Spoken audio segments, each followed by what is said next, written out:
नमस्कार मित्रों, EDUSAT live lectures में आपका स्वागत है। मित्रों, आज राजनीतिक शास्त्र में आज हम बात करेंगे डॉक्टर अंबेडकर के राजनीतिक विचारों के बारे में। इस विषय पर चर्चा करने के लिए हमारे साथ हमारे स्टूडियो में मौजूद हैं doctor Himanshu Roy. Doctor Roy associate professor हैं department of political science, Deendayal Upadhyay college, university of Delhi में। आइए डॉक्टर रॉय का स्वागत करें, उनसे जाने कि आज वो इस विषय में हमें क्या बताएंगे। सर, आपका स्वागत है। थैंक यू अमृत। 3 मुद्दे हैं जिस पे चर्चा हो सकती है। इस पे एक जो उनका व्यक्तिगत जीवन था और जो काफ़ी प्रभाव किया उनके राजनीतिक सोच को, वैचारिक सोच को, और दूसरा पहलू जो हम लेंगे उनका राजनीतिक आइडियोलॉजिकल वैचारिक पहलू, और तीसरा होगा जो उनका सामाजिक सरोकार था, सोशल कॉन्फ्रेंस जिसे कहते हैं, या सोशल इश्यूज। ये 3 पहलू लेंगे। शुरुआत करेंगे पर्सनल से, फिर उसके बाद सोशल से सामाजिक, और फिर हम उनके पॉलिटिकल आइडियोलॉजिकल एस्पेक्ट्स पे आएंगे। अंबेडकर का जन्म 1891 में हुआ था।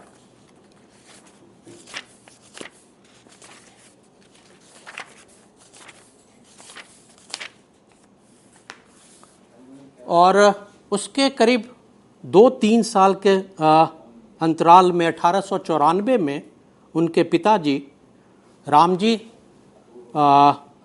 रिटायर हुए थे। 1894 में सेवानिवृत्त हुए थे। 14 अप्रैल को उनका जन्म हुआ था।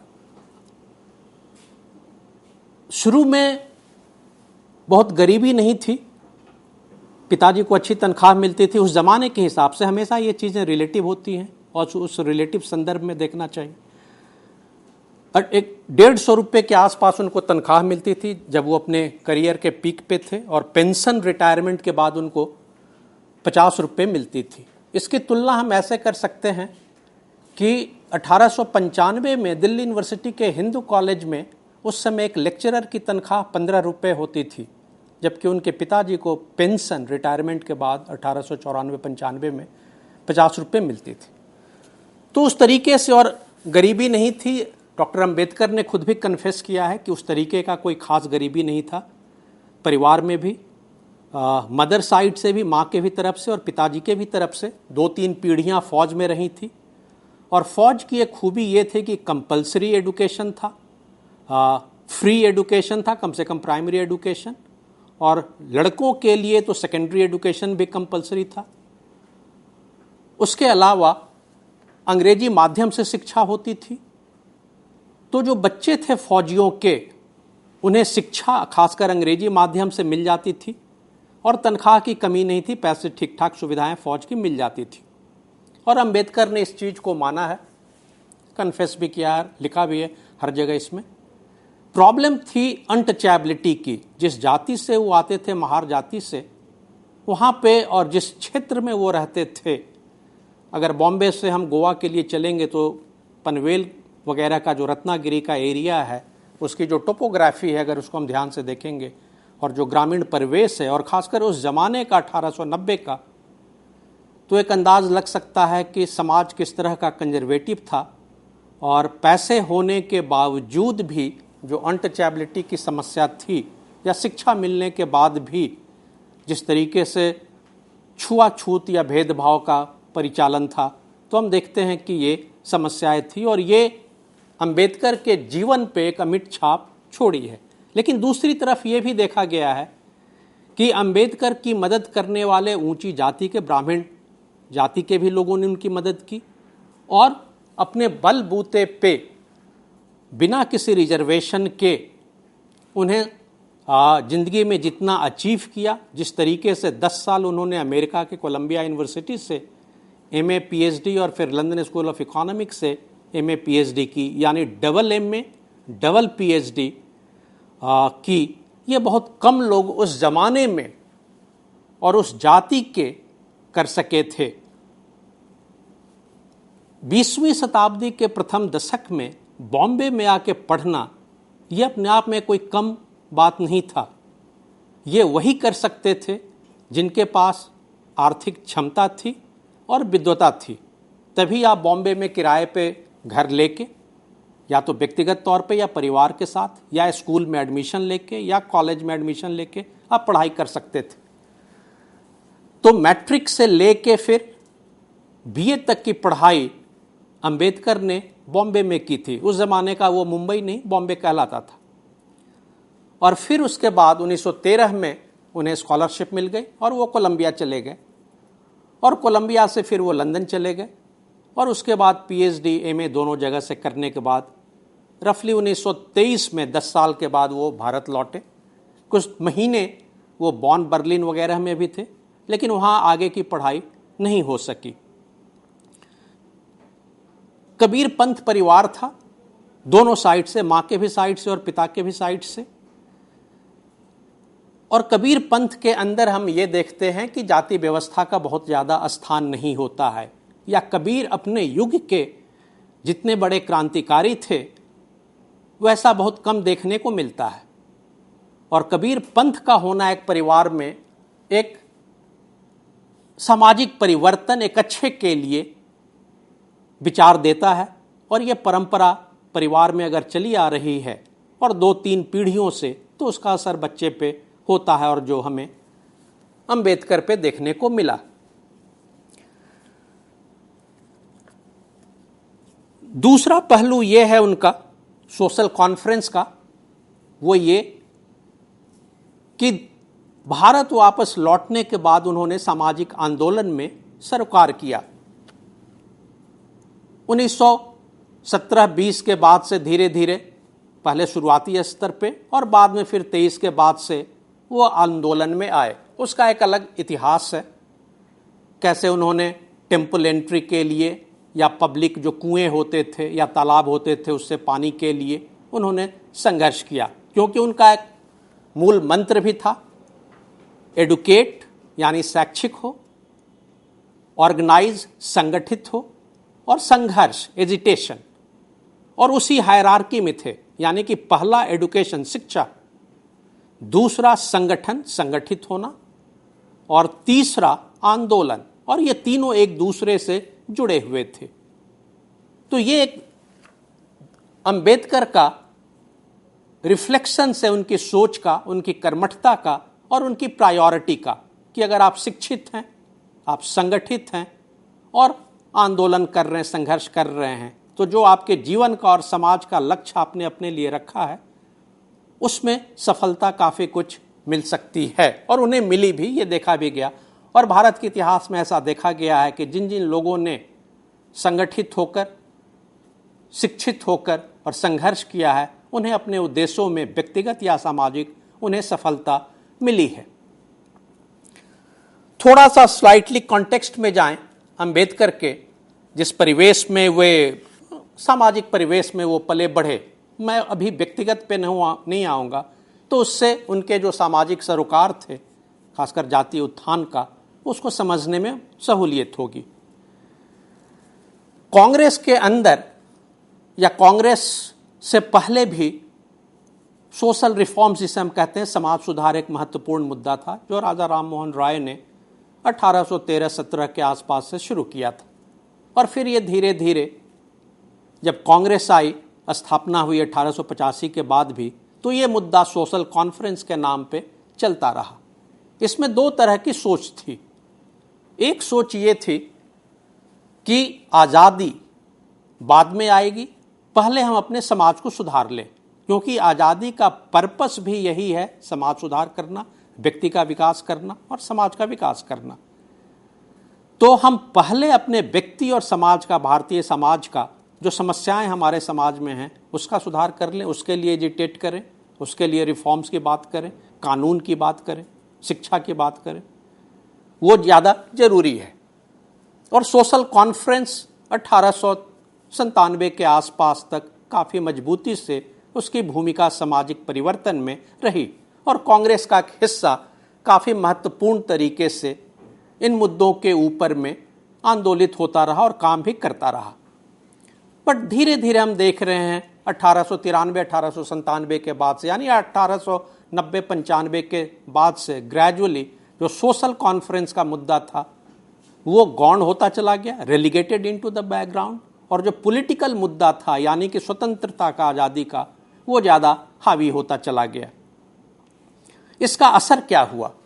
इसका असर ये हुआ, जो एक सोच है, क्योंकि ये डिबेट का मुद्दा है और काफ़ी इस पर डिबेट हुए हैं कि पॉलिटिकल रिफॉर्म्स पहले या सोशल रिफॉर्म्स पहले, और अगर पॉलिटिकल रिफॉर्म्स या आज़ादी हमें मिलती है तो सामाजिक विकास हम ज़्यादा तेज़ी से कर पाएंगे, रादर दैन कि कॉलोनियल सिस्टम में रह के हम समाज सुधार की बात करें। क्योंकि एक ब्रिटिश हुकूमत वो अपने तरीके से, जो भारतीय समाज का नहीं है, अपने तरीके से वो समाज सुधार करेगा। जबकि अगर हम सत्ता में आते हैं, आज़ादी हमारे पास होती है, तो उस हिसाब से हम अपने तरीके से, अपनी भारतीयता के अनुरूप और आवश्यकता के हिसाब से, उस सोच से हम समाज सुधार कर सकते हैं। हमारी भाषा, हमारे कानून, हमारी आवश्यकताएं वो हमारे हिसाब से होंगी, न कि एक जो विलायती शासन है उसके हिसाब से वो अपना समाज सुधार का काम करे या कानून बनाए। ये डिबेट का विषय था। गांधी के आने के बाद से इस मुद्दे पे सोशल रिफॉर्म्स का, खासकर जब 1918 में कलकत्ता के अंदर में, कोलकाता के अंदर में इस मुद्दे पे कांग्रेस ने अपनी रिजोल्यूशंस रखे और इसे पारित किया गया, तो वहां से फिर एक इंपॉर्टेंट ये मुद्दा एक्वायर करता है समाज सुधार का। यानी कि बीच में रफली 18, 20, 25 साल का गैप रहा, जिसमें बहुत मजबूती से सोशल कॉन्फ्रेंस उतना इंपॉर्टेंट या सामाजिक सुधार उतना इंपॉर्टेंट मुद्दा कांग्रेस के प्लेटफॉर्म पे नहीं था, जो 1895, 93, 97 के आसपास के पहले का मुद्दा था। ये एक चीज समझना होगा कि इलाहाबाद में 1892-93 में सुरेंद्रनाथ बैनर्जी ने जो भाषण दिए थे, माना जाता है कि वो एक मील का पत्थर था, जिसमें इंपॉर्टेंस पॉलिटिकल फ्रीडम को ज़्यादा दिया गया था। और बाद में फिर तिलक युग में, जो उसके बाद से करीब करीब धीरे धीरे ग्रेजुअली शुरू होता है और 20वीं शताब्दी के करीब 15-20 साल तक रहता है, जब तक वो तिलक रहे। 1918-20 में उनका देहावसान हुआ था, 20 के, तब तक ये मुद्दा थोड़ा गौन हो गया था। राजनीतिक मुद्दे पे हम बाद में आएंगे, जब हम देखते हैं कि अंबेडकर और गांधी का जो पॉलिटिकल डिबेट्स होता है, कहाँ से शुरू हुआ ये अंतर, क्यों शुरू हुआ, फिर नेहरू के साथ क्यों अंबेडकर के इतने सीरियस डिफरेंसेस हुए, जिन्ना के बारे में वो क्या सोचते थे या गांधी के बारे में क्या सोचते थे, बीबीसी में 1955 में जो उन्होंने इंटरव्यू दिया था उसमें वो क्या कह रहे हैं। ये सारे मुद्दे हम पॉलिटिकल आइडियोलॉजिकल जब कॉन्टेक्स्ट आता है उसमें देखते हैं। बट फिलहाल ये है कि as a member of the Bombay provincial council, legislative assembly या इंपीरियल काउंसिल के जब मेंबर थे, तो उन्होंने क्या क्या काम किए, क्या क्या सुझाव दिए थे। जैसे कि हंटर कमीशंस के ऊपर में 1882 के आसपास में, जिसमें महात्मा फुले ने हिस्सा लिया था और सुझाव दिया था, जिसको अंबेडकर मानते थे और एक्सिक्यूट करवाना चाहते थे ब्रिटिश हुकूमत से।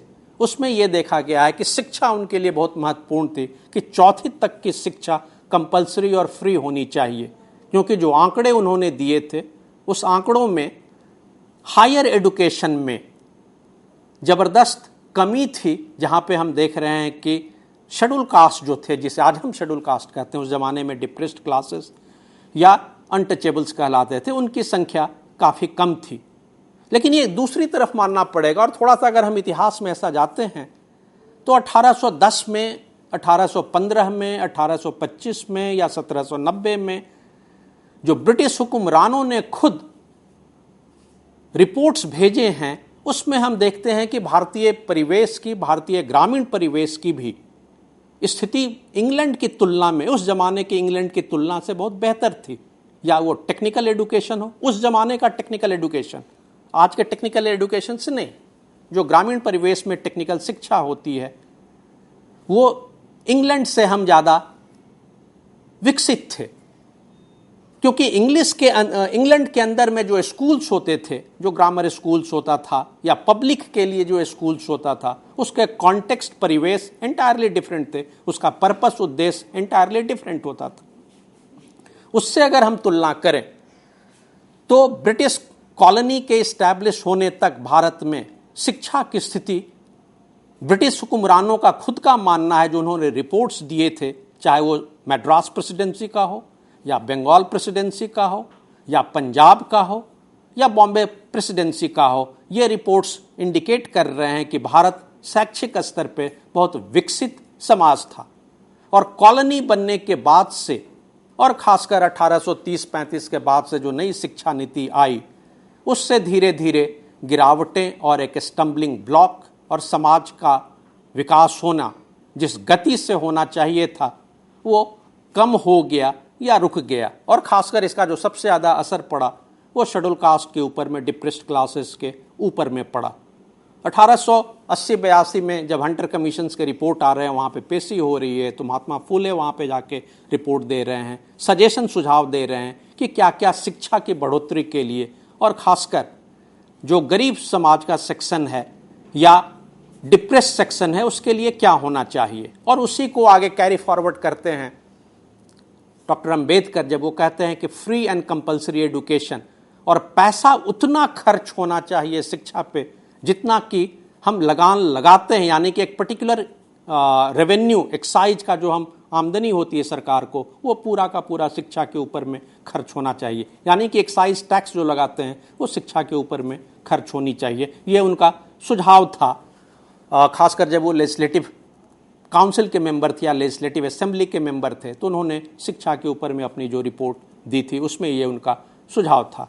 दूसरा उनका सुझाव था कि यूनिवर्सिटी और कॉलेज टीचर्स में गैप नहीं होने चाहिए, वो एक इंटीग्रेटेड काडर होना चाहिए, जो आज भी काफ़ी रिलेवेंट है। हालांकि आज तो शिक्षा मौलिक अधिकार का हिस्सा हो गया है, राइट टू एजुकेशन जिसे हम कहते हैं, बट अभी भी जो मांग उनकी थी अंबेडकर की, वो अभी भी उसकी प्रासंगिकता है। हम देख रहे हैं फ्री और कंपल्सरी एजुकेशन, ये कंपल्सरी नहीं हो पा रहा है क्योंकि गरीब बच्चे अभी भी स्कूल्स के अंदर नहीं हैं जो उन्हें होना चाहिए था। तो ये पहलू उनकी शिक्षा का और जो निजी जिंदगी से भी जुड़ा हुआ था, अभी भी उसकी प्रासंगिकता है, और उनका जो सुझाव था उस जमाने का अभी भी वो लागू हो रहा है।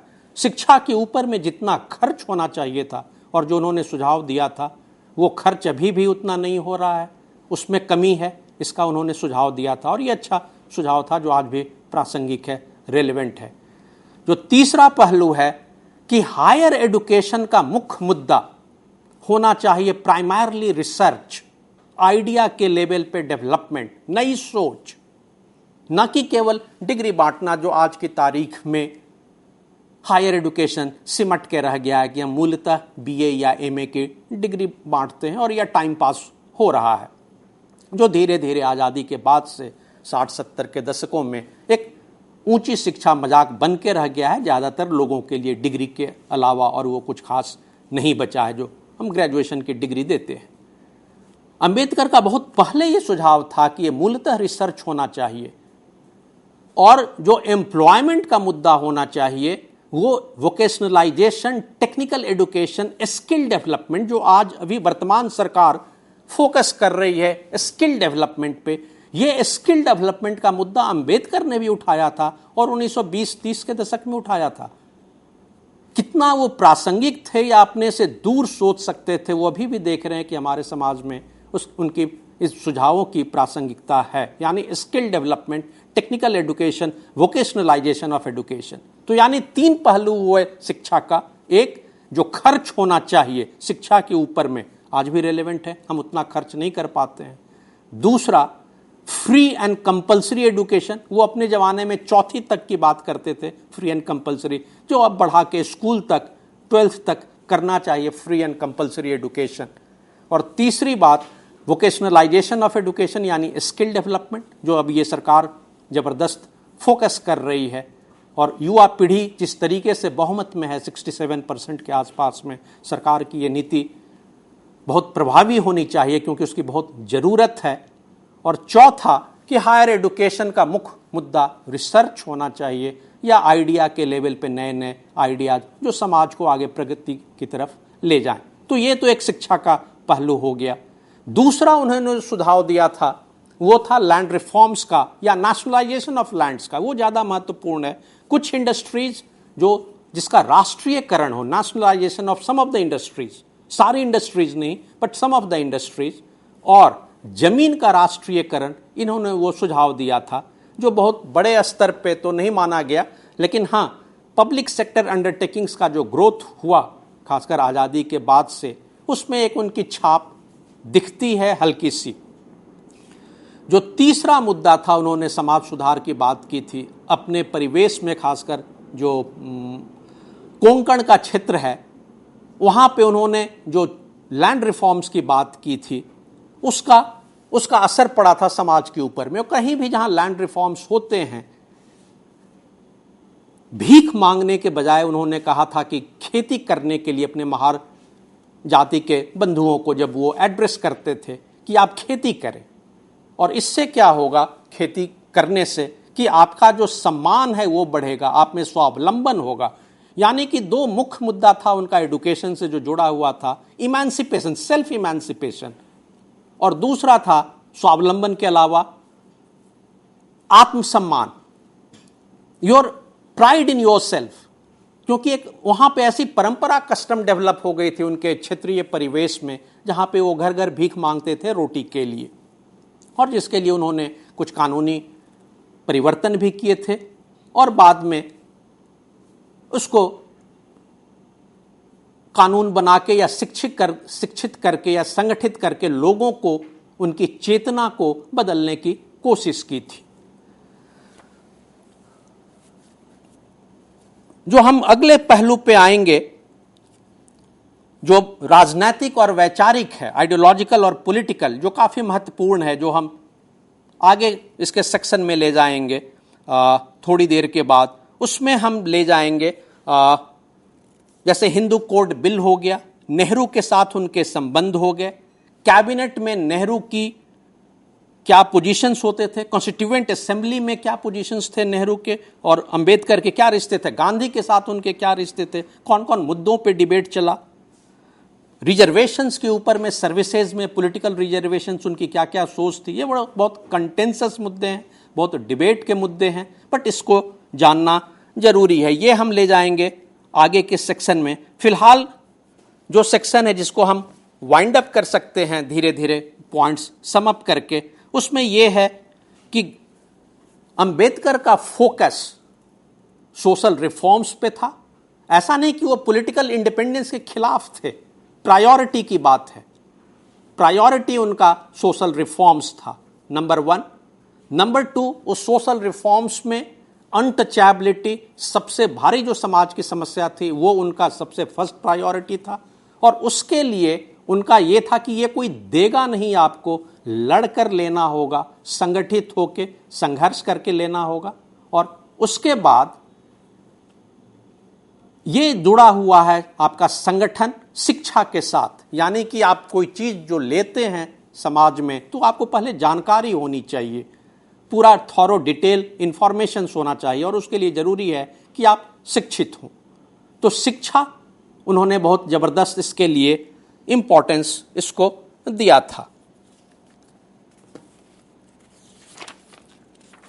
आप इसी से सोच सकते हैं, स्लाइटली मैं इसको कंटेक्चुअलाइज करता हूं उनके निजी जिंदगी से, क्योंकि हम निजी जिंदगी भी इस सेक्शन में ले रहे हैं, कि उनके पिताजी रिटायरमेंट के बाद स्टोर कीपर हो गए थे, और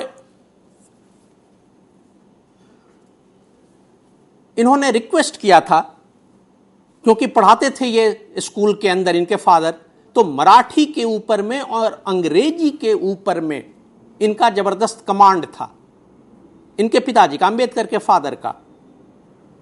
और अंबेडकर पे इससे जबरदस्त प्रभाव पड़ा, जो बोलते थे वो, उनकी अंग्रेजी बहुत अच्छी थी, और उन्होंने अपने पिता की तारीफ भी की है कि मेरे जीवन के ऊपर में मेरे पिताजी की बोलने के तरीके से, तौल कर शब्दों के चयन के तरीके से बहुत जबरदस्त असर पड़ा है। क्योंकि अगर हम इंटरव्यू सुनते हैं अंबेडकर का 1955 में जो उन्होंने बीबीसी को दिया था, तो उसमें एक एक वर्ड बहुत केयरफुल है, जो इसका मैं अगले सेक्शन में बताऊंगा कि क्या क्या उन्होंने अपने इंटरव्यू में दिए थे और क्यों दिए थे। तो ये उनके फादर का जो एजुकेशनल कैपेबिलिटी था, और वो खुद पढ़ाते भी थे उनके फादर, और जो अंबेडकर के ऊपर जिस तरीके से उन्होंने फोकस किया था उनकी शिक्षा के लिए, जिस तरीके से वो बॉम्बे में रह आए थे और बॉम्बे में उनके मैट्रिक कराई थी, फिर उनको कॉलेज में वहाँ से कराया था, और जिस तरीके से कुछ दिनों के लिए उन्हें परेशानियाँ तो हुई थी, और वो बॉम्बे में रहने के समय 50 रुपये के पेंशन में अगर कोई शख्स अपने बच्चे को पढ़ा रहा है तो परेशानी तो होगी। वैसी परेशानियां तो बहुत लोगों को हुई हैं। पटेल को भी परेशानी हुई थी, दिनकर को भी परेशानी हुई थी, क्योंकि उस जमाने में आप बॉम्बे में रह रहे हैं और बच्चे को बॉम्बे के स्कूल से कॉलेज से पढ़ा रहे हैं, तो फाइनेंशियल थोड़ा सा प्रॉब्लम होता है। बट मोर इंपॉर्टेंट, जो ज्यादा महत्वपूर्ण था, वो अनटचेबिलिटी का, जो उन्होंने बार बार अंबेडकर ने रिपीट किया है, जो उनकी जिंदगी में काफी सालों तक उनको हॉन्ट करता रहा, और वो बार बार इसका जिक्र करते रहे, एहसास कराते रहे समाज को। और इसीलिए बाद में उन्होंने धर्म परिवर्तन भी किया, बुद्ध धर्म स्वीकार किया, क्योंकि काफी हद तक उन्होंने पेशेंटली हिंदुइज्म के अंदर रह के सुधारने की कोशिश की थी। तो इसकी छाप तो उनकी जिंदगी पे पड़ी है। अंबेडकर के निजी जीवन में एक महत्वपूर्ण पहलू है जिसका असर उनकी जिंदगी में शुरुआती वर्षों में पड़ा था थोड़ी, जो, और वो कन्फेस कर रहे हैं, और मैं यहां एक पंक्ति पढ़ के सुना रहा हूं और उसके बाद फिर इस सेक्शन को वाइंड अप करूंगा। पिता के दूसरे विवाह करने से खिन्न भीमराव ने विचार किया कि अपने भरण पोषण के लिए पिता पर निर्भर रहने की अपेक्षा मुंबई में मिल मजदूर बने, और उन्होंने कोशिश की उनकी जेब से पैसे चुरा के भागने की। लेकिन जब पैसे चुराने के लिए जेब में पैसे हाथ डाले तो उसमें मुश्किल से 3 आने पैसे थे, जो कुछ हो भी नहीं सकता था। और फिर उस समय उन्होंने एक गांठ बांधी जिंदगी में कि ये चोरी या इस तरह की जो एक खिन्नता उनकी जिंदगी में आ रही थी, बचपन में ही आ गई थी, और वो फादर के दूसरे विवाह करने से वो खिन्नता को उन्होंने उस समय और हमेशा के लिए त्याग दिया था, और बड़े डिटरमिन्ड होके उन्होंने फिर अपने पढ़ाई लिखाई पे आगे बढ़े थे। उनके पिता ने दूसरी शादी क्यों की थी, इसको जस्टिफाई करनी या कंटेक्सचुअलाइज करना बहुत जरूरी था, क्योंकि जो उनकी मदर थी भीमराव की, उनकी मृत्यु हो गई थी, और परिवार को चलाने के लिए मुश्किल हो रहा था उनके पिता के लिए, तो इसीलिए उन्होंने दूसरी एक विधवा औरत से शादी की थी ताकि परिवार चल सके। लेकिन उसका नतीजा भीमराव के जिंदगी पे शुरुआती कुछ दिनों में, खासकर बचपन में, निगेटिव पढ़ने लगा था। बट फाइनली कि उन्होंने इस अपने निगेटिविटी को त्याग दिया और पॉजिटिव, वो सकारात्मकता की तरफ एक मजबूत कदम से आगे बढ़े। तो यहाँ उनकी शिक्षा दीक्षा, उनकी सफलता, उनका प्रिंसिपल होना कॉलेज का, ये सारी चीज़ें हम देख रहे हैं कि उन्हें आगे की तरफ कैसे धीरे धीरे ले जा रही है। तो ये फिलहाल अभी हम इस पहलू को, जो उनका व्यक्तिगत और सोशल कॉन्फ्रेंस, सोशल का मुद्दा था, सामाजिक सुधार का, उसको यहीं पे खत्म करते हैं इस सेक्शन में।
इस अगले सेशन में जो सबसे महत्वपूर्ण, डिबेटेबल और कंटेंसस मुद्दा है और बहुत महत्वपूर्ण भी है देश के लिए भी, समाज के लिए भी, आइडियोलॉजिकल पॉलिटिकल जिसे हम कह सकते हैं, स्लाइट डिफरेंस, एक नुआंस डिफरेंस है, बट काफी हद तक फ्यूज है।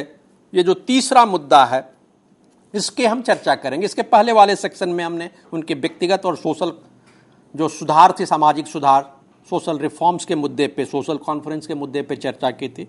इस सेक्शन में हम पॉलिटिकल आइडियोलॉजिकल मुद्दे पे चर्चा करेंगे, जो खासकर उनका 26-27 के बाद से धीरे धीरे, जब वो बॉम्बे के प्रोविंशियल काउंसिल के सदस्य हुए, फिर लेजिस्लेटिव असेंबली के सदस्य हुए बॉम्बे के ही, फिर इंपीरियल काउंसिल में आए, कंस्टिट्यूएंट असेंबली में आए, फिर आज़ाद भारत के मंत्री बने। तो ये जो जर्नी रही उनकी, रफली 20-25 साल के आसपास तक का जो राजनीतिक सफ़र रहा, आंदोलन का सफ़र रहा, उसके ऊपर में फोकस करेंगे। और गांधी से जो उनके डिफरेंसेस रहे, जिन्ना से जो उनके डिफरेंसेस रहे, क्योंकि जो शब्द वो इस्तेमाल कर रहे हैं वो बड़े पावरफुल शब्द हैं, जिसमें वो कहते हैं कि I hate mister Gandhi, I hate mister Jinnah, but I love my country.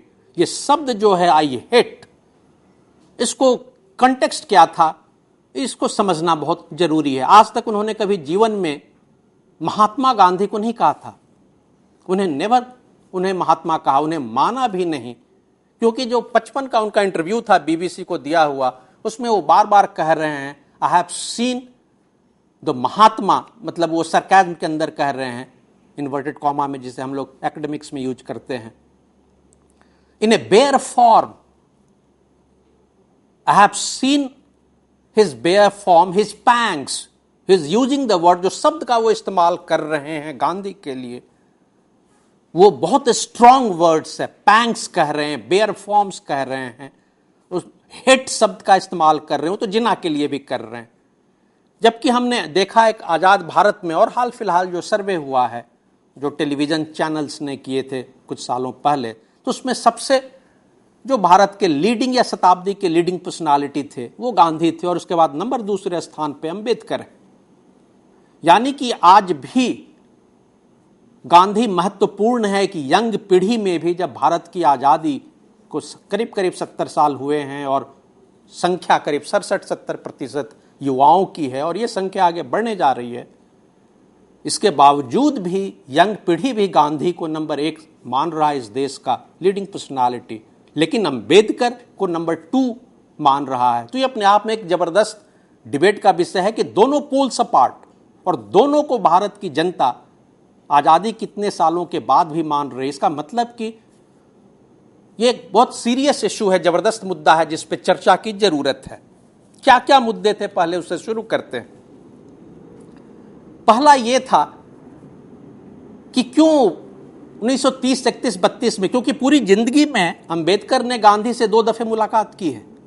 एक दफे 1931 में, जब वो 3-4 जनों के साथ गांधी से मिलने गए थे, और गांधी ने उन्हें कहा था कि आप मुझसे आके मिलें, और गांधी से उन्हें मिलने गए थे। और गांधी को उन्होंने कहा था बहुत साफ साफ शब्दों में कि कांग्रेस तो मुसलमानों का अपीजमेंट कर रही है,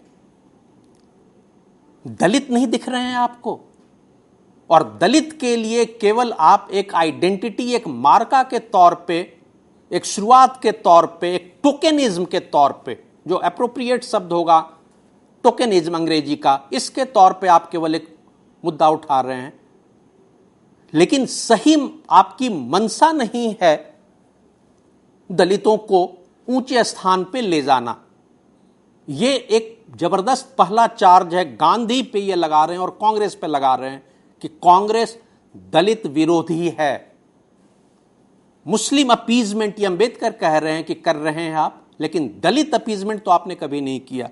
ये एक पहला मुद्दा है जिस पे हम और विस्तार से चर्चा कर सकते हैं, समय रहा तो। दूसरा जो मुद्दा था वो हम देख रहे हैं कि हिंदू कोड बिल्स पे, मैं प्रायोरिटी के हिसाब से इस चीज की बात कर रहा हूं। Hindu code bill pay Ambedkar ने जब अपने रिजिग्नेशन लेटर दिए थे जो 4 पेज के थे, तो उन्होंने नेहरू पे, जो गांधी के उत्तराधिकारी थे, जबरदस्त चार्ज लगाए थे। गांधी नेहरू को वो डिवोटीज कहते थे, और ये अपने इंटरव्यू में बीबीसी की वो बार बार कह रहे हैं, डिवोटीज। और ये हम सभी जानते हैं कि नेहरू पॉलिटिकल एयर यानी उत्तराधिकारी थे, राजनीतिक उत्तराधिकारी थे गांधी के, और गांधी ने इनकी घोषणा भी की थी कि जवाहर मेरा राजनीतिक उत्तराधिकारी होगा। पॉलिटिकल गुरु गांधी के और पॉलिटिकल एयर, ये हम सभी जानते हैं। तो जो चार्ज लगाए थे रेजिग्नेशन लेटर में कि हिंदू कोड बिल जो हिंदू धर्म के सुधार के लिए ये होना चाहिए था, उसको अवॉइड कर रहे हैं। लेकिन उसके पहले की जो कहानी ये थी कि कॉन्स्टिट्यूएंट असेंबली में ड्राफ्टिंग कमेटी के चेयरमैन के तौर पे और बाद में जितनी सुधारें हुई उसमें नेहरू की कोई भूमिका नहीं थी। नेहरू और अंबेडकर के उम्र में मुश्किल से 2-2.5 साल का फर्क था। नेहरू अंबेडकर से 2-2.5 साल बड़े थे, अंबेडकर उनसे 2-2.5 साल छोटे थे। तो एज डिफरेंस 2-2.5 साल के आसपास का था। वो 89 बॉर्न, ये 91 बॉर्न। लेकिन अंबेडकर जिस बैकग्राउंड से आए थे, जिस जाति के बैकग्राउंड से और जिस फाइनेंशियल बैकग्राउंड से आए थे, वो डेफिनेटली नेहरू की तुलना में बहुत पीछे था, पैसे की तुलना में और सोशल स्टेटस की तुलना में। बट इसके बावजूद अंबेडकर जितने पढ़े हुए थे, जितने पढ़े लिखे थे, और केवल पॉलिटिक्स ही नहीं, केवल इकोनॉमिक्स ही नहीं, केवल सोशियोलॉजी ही नहीं, हिस्ट्री भी नहीं, जितना व्यवहारिक ज्ञान था और उन्होंने कानून बना के इसको लागू किया, वो काबिले तारीफ था। जाति के ऊपर में लिख रहे हैं, हिस्ट्री के ऊपर में लिख रहे हैं। और बड़ा ये कंटेंसस मुद्दा है जब वो कह रहे हैं कि जो हिंदू माइथोलॉजी है, जैसे ऋग्वेद हो गया या वैदिक लिटरेचर हो गया या रामायण हो गया या महाभारत हो गया, उस क्रोनोलॉजिकल ऑर्डर में जिसे भारत की जनता समझती है या रेस्पेक्ट करती है, इनका कहना था अंबेडकर साहब का कि ये बुद्ध के बाद लिखा गया था। टेक्निकल स्तर पे ये सही हो सकता है, क्योंकि बुद्ध के पहले और बुद्ध के जमाने तक गुणाकर मूल्य के हिसाब से जो एक अथॉरिटी माने जाते हैं लिपि के ऊपर में, तो लिपि का विकास, जो सबसे पहले भारत में लिपि पाई गई है वो ब्राह्मी लिपि है, और ब्राह्मी लिपि का विकास बुद्ध के बाद हुआ है। इसलिए बुद्ध के समय या बुद्ध के पहले कहीं कोई चीज लिखा हुआ नहीं मिल रहा है, क्योंकि लिपि तो थी ही नहीं। जो आज के अवेलेबल रिसोर्सेज हैं या रिसर्च है, जो फ्रंटियर्स ऑफ रिसर्च पे काम चल रहा है, और ब्राह्मी लिपि जैसे विकसित हो रही है, हम देख रहे हैं कि अशोक फर्स्ट टाइम शिलालेख पे उसका जिक्र कर रहे हैं, लिखना शुरू होता है। और जो दिग्घ निकाय है उसका कंपाइलेशन भी बुद्ध के मरने के 75-100 साल के बाद हो रहा है। जैसे कबीर के मरने के बाद हुआ था, एक जस्ट कोइंसिडेंस, उनके मरने के बाद करीब 75-100 साल के बाद उनके जो वाणियां थी उसको कंपाइल किया गया था। इसी तरह की सिमिलैरिटी बुद्ध के केस में दिखती है। मैं ये दोनों का जिक्र इसलिए कर रहा हूं कि ये दोनों अंबेडकर के गुरु थे, बुद्ध, फूले एंड कबीर, या बुद्ध, कबीर, फूले, इस ऑर्डर में, क्योंकि कबीर 14वीं-15वीं शताब्दी के आसपास थे और अपने समय के सबसे ज्यादा रैडिकल इंटेलेक्ट या आइडियाज या दिमाग था उनका। यानी कि बुद्ध के बाद लिपि का विकास हो रहा है, तो ऋग्वेद अंबेडकर के हिसाब से, या जो जितने 4 वेद हैं या उपनिषद हैं या रामायण है या महाभारत है, ये कैसे लिखे गए होंगे? इसका दूसरा तर्क भी है, और दूसरा तर्क दूसरे लोग दे रहे हैं, वो ये कि ये ऋग्वेद लिपि नहीं थी तो जरूर नहीं लिखे गए होंगे, लेकिन जो एक परंपरा थी श्रुति की, स्मृति की, भारतीय समाज की जो आज भी परंपरा है, इस परंपरा से और एक प्रोफेशनल ट्रेनिंग देकर ये ज्ञान को पीढ़ी दर पीढ़ी पास ऑन किया जाता था, एक जनरेशन से दूसरे जनरेशन तक। और ये थ्योरेटिकली पॉसिबल है कि आप, क्योंकि अभी भी जो जनजातियां हैं इनकी अपनी माइथोलॉजी है, ये कैसे पास हो रही है? उनमें लिपि नहीं है। जैसे आदिवासी समाज की, बहुत से आदिवासी समाजों की, सारे की कहना ठीक नहीं होगा, बट बहुत सारे आदिवासी समाजों की लिपियां नहीं हैं। एक उदाहरण के तौर पे गोंडी समाज के बारे में मैं कह सकता हूं कि उनकी लिपियां नहीं हैं। नॉर्थ ईस्ट में ऐसे बहुत सारे आदिवासी समाज हैं जिनकी अपनी लिपियां नहीं हैं, बट उन आदिवासी समाजों की अपनी माइथोलॉजीज तो है, और वो पीढ़ी दर पीढ़ी पास होती है। कैसे पास होती है? यानी कि वो बोलियों के माध्यम से, भाषा के माध्यम से, अगर भाषा हम उसको बहुत रेस्ट्रिक्टेड सेंस में इस्तेमाल करें तो पास हो रही है, यानी ज्ञान प्रवाह हो रहा है पीढ़ी दर पीढ़ी। ये अंबेडकर के राइटिंग्स के ठीक पैरेलल एक दूसरा तर्क आ रहा है कि ऋग्वेद और इस तरीके से रामायण, महाभारत और फिर बुद्ध दिग्निकाय वगैरह का विकास हो रहा है भारतीय समाज में। तो अंबेडकर के मैं ज्ञान की बात कर रहा था, इतिहास, राजनीति, economics, sociology and social reforms, कानून, और उसके बाद आंदोलन, संगठित आंदोलन।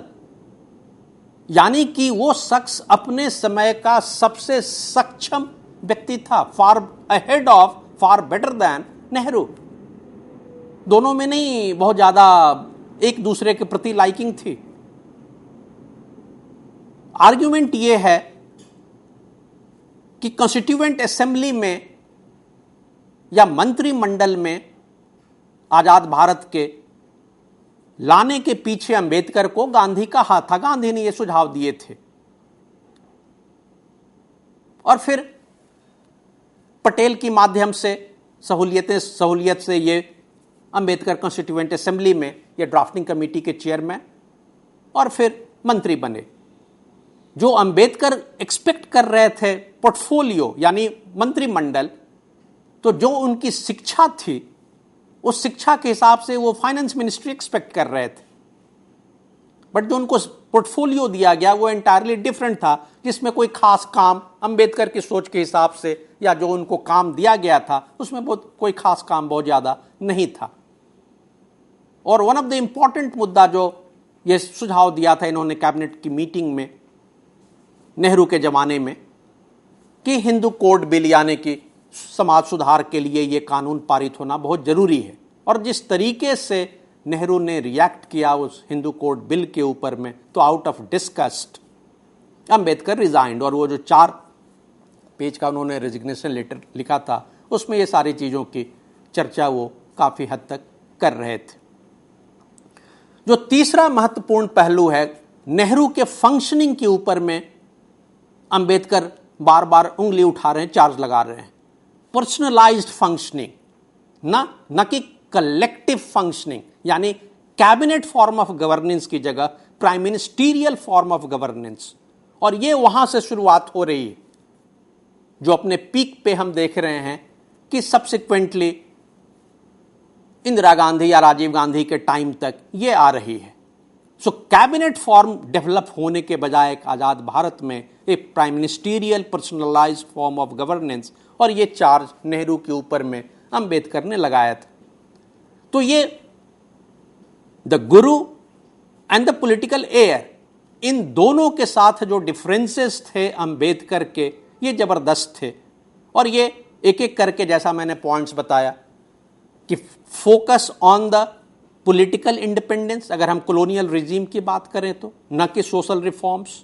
नंबर 2, मुस्लिम अपीजमेंट, न कि सोशल रिफॉर्म्स फॉर द दलित। और जो दलित के लिए उन्होंने गांधी पे चार्ज लगाए थे वो टोकनिज्म का लगाया था, कि ठोस कदम उठाने के बजाय, जैसे गांधी ने यह कहा था कि जो भी कांग्रेस सम्मेलन में या कांग्रेसी होगा वो कंपल्सरीली खादी पहनेगा। ये अंबेडकर के चार्ज हैं गांधी के ऊपर में कि ये कभी भी कांग्रेसियों के ऊपर में कंपल्सरी नहीं किया गया कि वो दलित के साथ अनटचेबिलिटी प्रैक्टिस नहीं करेगा। ये कंपल्सरी उन्होंने नहीं किया जैसे खादी के तौर पे किया था। ये दूसरे महत्वपूर्ण चार्ज थे। तीसरा जो था, पूना में जो पैक्ट हुआ था 1932 वगैरह में, क्योंकि जैसे सेपरेट इलेक्टोरेट माइनॉरिटीज को मिली थी और माइनॉरिटीज का क्रिएशन जो ब्रिटिश एलीट था, जो मुस्लिम एलीट था, जो फ्यूडल एलिमेंट्स उसमें थे खासकर, और जो कॉलोनियल स्टेट था, इस दोनों के आपसी तालमेल से, कनाइवेंस से एक सेपरेट धर्म के आधार पे कॉन्स्टिट्यूएंसी क्रिएट की गई थी, सेपरेट इलेक्टोरेट। और पर्पस ये था कि कांग्रेस को, जमाने की कांग्रेस को वीकेंड करना, या जो फ्रीडम स्ट्रगल का मुद्दा था under the leadership of Congress, उसको कमजोर करना। तो एक सेपरेट यानी कि देश को या समाज को तोड़ने की कोशिश थी। अंबेडकर ने सुझाव दिए थे ब्रिटिश प्राइम मिनिस्टर को उस जमाने में कि शेड्यूल कास्ट, डिप्रेस्ड क्लासेस के विकास के लिए जरूरी है कि इन्हें पॉलिटिकल रिजर्वेशंस मिले। और पॉलिटिकल रिजर्वेशंस के लिए जो तर्ज इन्होंने फॉलो किया था वो ये था कि जिस तरीके से आप सेपरेट इलेक्टोरेट माइनॉरिटीज को दे रहे हैं जो धर्म पे आधारित है, इकोनॉमिक बैकवर्डनेस पे नहीं, कल्चरल बैकवर्डनेस पे नहीं, क्योंकि अंबेडकर को अरेबिक और अंबेडकर की पर्शियन बहुत अच्छी थी। स्कूल में मैट्रिक के अंदर भी उनको अच्छे नंबर आए थे। उस जमाने में ये पढ़ना जरूरी था, तो उन्हें बहुत अच्छे से पता था क्या हो रहा है। तो जो मुस्लिम एलीट था या जो मुस्लिम समुदाय था, उससे कहीं गया गुजरा दलित समुदाय था। तो इसके उत्थान के लिए उन्होंने कहा था कि एक सेपरेट इलेक्टोरेट कॉन्स्टिट्यूएंसी क्रिएट करने की जरूरत है, और जिसका फाइनली गांधी ने जबरदस्त विरोध किया, काफी लंबे फास्ट पे गए, और फिर मालवीय जी वगैरह के कहने पे अंबेडकर ये तैयार हुए कि ठीक है, I concede not to demand further और press further for the separate electorate, यानी कि जो सेपरेट इलेक्टोरेट है इसके लिए उन्होंने अपनी जो मांग है उसको छोड़ दी। बस ये मलाल जबरदस्त अंबेडकर के दिलो दिमाग में रहा, और खासकर गांधी के ये खिलाफ बहुत जबरदस्त एंगर था। और ये एंगर समय समय पर दिखता भी है। जैसा कि मैंने बताया था कि बीबीसी को दिए इंटरव्यू में वो बार बार कह रहे हैं, I have seen mister Gandhi in bare forms. कभी उनको महात्मा नहीं किया कहा। मैंने उनके पैंक्स देखे हैं। उनकी अंग्रेजी बहुत अच्छी थी और जिसका श्रेय वो अपने पिता को देते थे।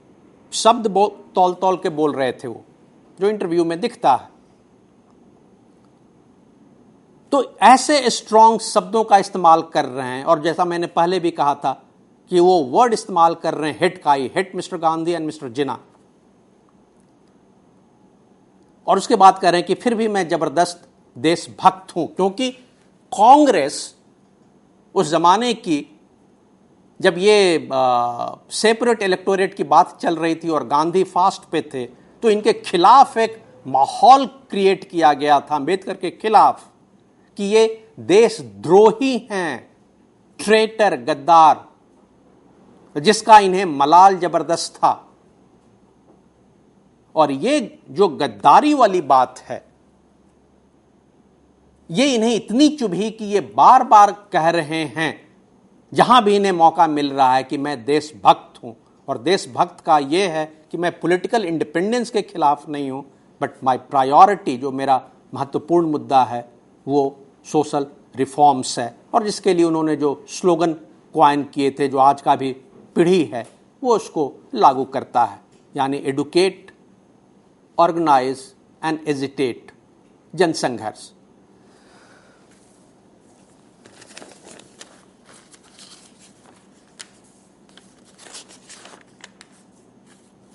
इसके अलावा कुछ उन्होंने और महत्वपूर्ण बातें कही हैं, जैसे वो धर्म को फ्री सोसाइटी का एक महत्वपूर्ण हिस्सा बता रहे हैं। Religion is necessary for a free society. मार्क्सवाद के फेवर में वो कभी नहीं थे। मार्क्सवाद के जो कुछ पहलू हैं उसको जरूर वो लाइक करते थे, जो इकोनॉमिक इक्वालिटी की बात कर रहा है, पॉलिटिकल कल्चरल इक्वालिटी की बात कर रहा है। बट जो मार्क्सवाद का मेथोडोलॉजी था, जो डिक्टेटरशिप ऑफ प्रोलेटारिएट था, इस तरह के जो, और जिस तरीके से व्यवहारिकता में खासकर रूस के अंदर समाजवाद चल रहा था, ये समाजवाद के नाम पे जो हो रहा था, तो अंबेडकर उससे उसके जबरदस्त विरोध में थे। और दूसरी तरफ वो ये कह रहे हैं, बुद्ध या कार्ल मार्क्स में इंडिविजुअल फ्रीडम यानी व्यक्तिगत स्वतंत्रता, और कह रहे हैं कि religion is necessary for free society, यानी भारत को एज ए वो लिबरल डेमोक्रेसी के तौर पे देख रहे हैं, उदारवाद लोकतंत्र, और उसमें व्यक्तिगत स्वतंत्रता की महत्ता को देख रहे हैं, और उसमें धर्म की स्वतंत्रता को देख रहे हैं। ये तीनों चीजें एक दूसरे से जुड़ी हुई हैं, यानी व्यक्ति, धर्म और उदारवाद लोकतंत्र।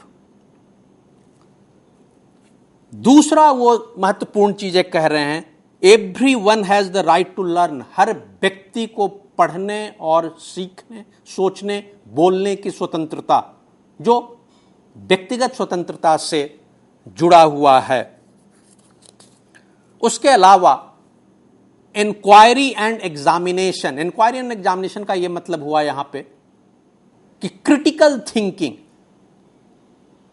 कोई भी समाज तभी प्रगतिशील होगा या रहेगा जब वो क्रिटिकल इंक्वायरी की तरफ बढ़ेगा, क्वेश्चन काउंटर क्वेश्चन करेगा, ना कि कोई चीज एक्सेप्ट कर लेगा as a matter of faith. और इसी सोच के तहत व्यवहारिकता को देखते हुए ये अगर हम तीनों चीजों को कंबाइन करते हैं, यानी right to educate, critical thinking, और देखते हैं कि जो अंबेडकर का विरोध रहा है, जो उन्हें लगता था कि सेपरेट इलेक्टोरेट उन्हें दलित समाज को ऊपर उठा के ले जाएगा, ऐसे केस में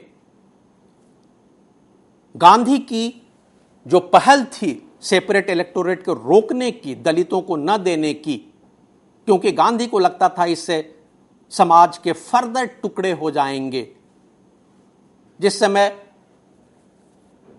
माइनॉरिटीज को सेपरेट इलेक्टोरेट मिला था, उस समय गांधी नहीं थे भारत में, पॉलिटिकली अननोन थे उस तरीके से, तो 15-16 के आसपास में आए हैं। और लखनऊ में जो पैक्ट हुआ था हिंदू मुस्लिम और कांग्रेस के पैक्ट में वो थे वहां पे, बट उनकी बहुत ज्यादा वहां भूमिका नहीं थी, और दबे जुबान पे इसको उन्होंने कोई लाइक भी नहीं किया था। जो हिंदू वो मुस्लिम लीग और कांग्रेस के बीच में जो पैक्ट हुआ था, लखनऊ पैक्ट के लिए कहलाता है, उसको उन्होंने भीतर से लाइकिंग भी नहीं की थी, जहां तहां उनके इस तरीके के रिमार्क्स या ऑब्जर्वेशंस आते हैं।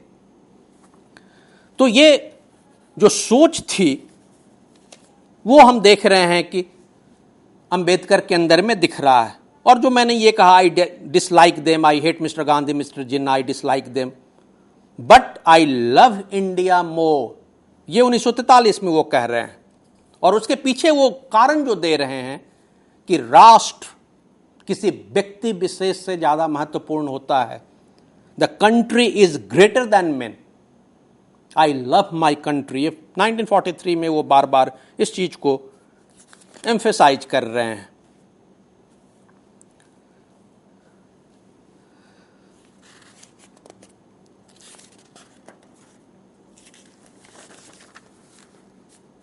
जो लास्ट कंक्लूडिंग वाला पहलू है उसको ले लेते हैं, और उसके बाद फिर हम इस सेशन को, एक चीज वो रिमार्क कर रहे हैं और इसको सब्सटेंशिएट किया है नरहरि विष्णु गाडगिल ने, जो उनकी किताब आई है, जो 1966 में उनकी किताब थी, नेहरू शासन की अंतरकथा, जिसमें वो लिख रहे हैं पेज 51, नेहरू, मैं साइट कर रहा हूं with in inverted comma, Nehru हिंदुओं के कटु आलोचक थे और निरंतर हिंदू महासभा और राष्ट्रीय स्वयं सेवक संघ पे यह दोषारोप करते थे कि वे भारत को हिंदू धर्म तंत्र बनाना चाहते हैं। ये सब्सटेंशिएशन के तौर पे मैं कह रहा हूं, जो पर्सनलाइज्ड फंक्शनिंग थी कैबिनेट की, जो हिंदू कोड बिल पे जिस तरीके के स्टैंड होते थे उनके किस्तों में, जिस तरीके से एट वन गो, और जिस तरीके से इंप्रेशन दिया था अंबेडकर को, जो उनकी अंडरस्टैंडिंग थी अंबेडकर के साथ, और जिस तरीके से वो बैकआउट हुए थे नेहरू, ये सारी कॉन्टेक्स्ट के अगर हम देखें तो जो सोच थी अंबेडकर की, जो एंगर था उनका, एक्युमुलेटेड एंगर, फिर फाइनली 1900 वो डेथ के कुछ महीनों के अंदर ही वो धर्म परिवर्तन करते हैं और फिर कुछ महीनों के बाद हम देखते हैं कि उनका डेथ हो जाता है। लेकिन 1955 का इंटरव्यू और उसके पहले के जो पब्लिक लेक्चर्स थे, उस लेक्चर्स के दरमियान में अंबेडकर ने और 2-3 चीजें कहीं, उसको जानना जरूरी है। नेहरू के पर्सनल इंटीग्रिटी पे उन्होंने कभी अटैक नहीं किया है। ये अपने पब्लिक लेक्चर में भी वो बोल रहे हैं, जब वो लोकसभा के लिए चुनाव लड़ते थे या कांग्रेस के खिलाफ वो जहां जहां चुनाव लड़े हैं या संगठित हुए, क्योंकि उनकी एक राजनीतिक पार्टी थी, उस राजनीतिक पार्टी को सफलता भी मिली थी 36-37 के दरमियान में, लेकिन बाद में पॉलिटिकल तौर पे बहुत उन्हें सफलता उस पार्टी को नहीं मिली और कांग्रेस का ही एक छत्र राज रहा। लेकिन जो चुनाव के माध्यम से एक पर्पस भी था एडुकेट करना, जो उनकी जिंदगी का ऑब्जेक्टिव था, अपनी जाति के अपने उस कुचले दलित कुचले लोगों को एडुकेट करना, उनको ऑर्गेनाइज करना, और जिसके लिए एक माध्यम था, डेमोक्रेटिक तरीका था। उन्होंने कभी हिंसात्मक तरीका नहीं अख्तियार किया। यह जबरदस्त सोचने की बात है, क्योंकि उनका विश्वास था, उन्होंने देखा था ब्रिटिश को और अमेरिकन सोसाइटीज को, अमेरिकन और ब्रिटिश डेमोक्रेसीज को, आंदोलन, कानूनी तरीका, आर्ग्यूमेंट्स, डायलॉजिकल फॉर्म, परसुएशन, और अल्टीमेटली जब कोई रास्ता नहीं बचा तो as a last method of protest उन्होंने धर्म परिवर्तन कर लिया, कोशिश की सुधार करने की। लेकिन जब नहीं हुआ, उन्हें लगा कि हिंदू समाज नहीं सुधर रहा है, तो फाइनली उन्होंने बुद्धिस्ट धर्म को अख्तियार उसमें ज्वाइन किया। कोशिश बीच में एक बार कोशिश की थी सिखिज्म ज्वाइन करने की, सिखिज्म में कन्वर्ट होने की, लेकिन वो अल्टीमेटली फिर फाइनली बुद्धिज्म में कन्वर्ट हुए। इस कन्वर्जन के पीछे या कन्वर्जन के ऊपर में जो उनके विचार थे वो लाजवाब हैं। फोर्सफुल कन्वर्जन या लालच की बदौलत कन्वर्जन, ये दोनों के वो खिलाफ थे। वॉलंटरली, स्वतः अगर कोई अपने धर्म को छोड़कर दूसरा धर्म अडॉप्ट कर रहा है, उसमें उन्हें कोई खास परेशानी नहीं थी। ये उनकी सोच, एक दूसरे जो उनके रिमार्क्स थे, जब वो कंपैरिजन कर रहे हैं स्लेव्स से अनटचेबल्स को, ये एक लाजवाब कंपैरिजन है। या इटली में जो प्लेबियंस और पेट्रिशियंस का वो कंपैरिजन कर रहे हैं, वो एक थोड़े शॉर्ट में मैं उसको एक्सप्लेन कर देता हूं तो समझने में सहूलियत होगी। स्लेव्स का उनका कहना था कि उनके परिवार अपने नहीं थे, जबकि दलित के अपने परिवार होते थे। हां, यह अलग बात थी कि यह पीढ़ी दर पीढ़ी चल रहा था और वहां पे अपनी आजादी खरीद सकते थे रोम के अंदर में, जो यहां पे नहीं खरीद सकते थे। तो यह जीवन उनका रहा गरीबों के लिए, देश के लिए, राष्ट्र के लिए और समाज परिवर्तन के लिए। Thank you very much. मित्रों, हमें आशा है कि हमारी आज की इस परिचर्चा से आप काफ़ी लाभान्वित हुए होंगे। इसी बात पर हम डॉक्टर रॉय को भी धन्यवाद देना चाहेंगे कि वो हमारे स्टूडियो में आए और उन्होंने हमें अपना अमूल्य समय दिया। मित्रों, में आगे दीजिए। धन्यवाद।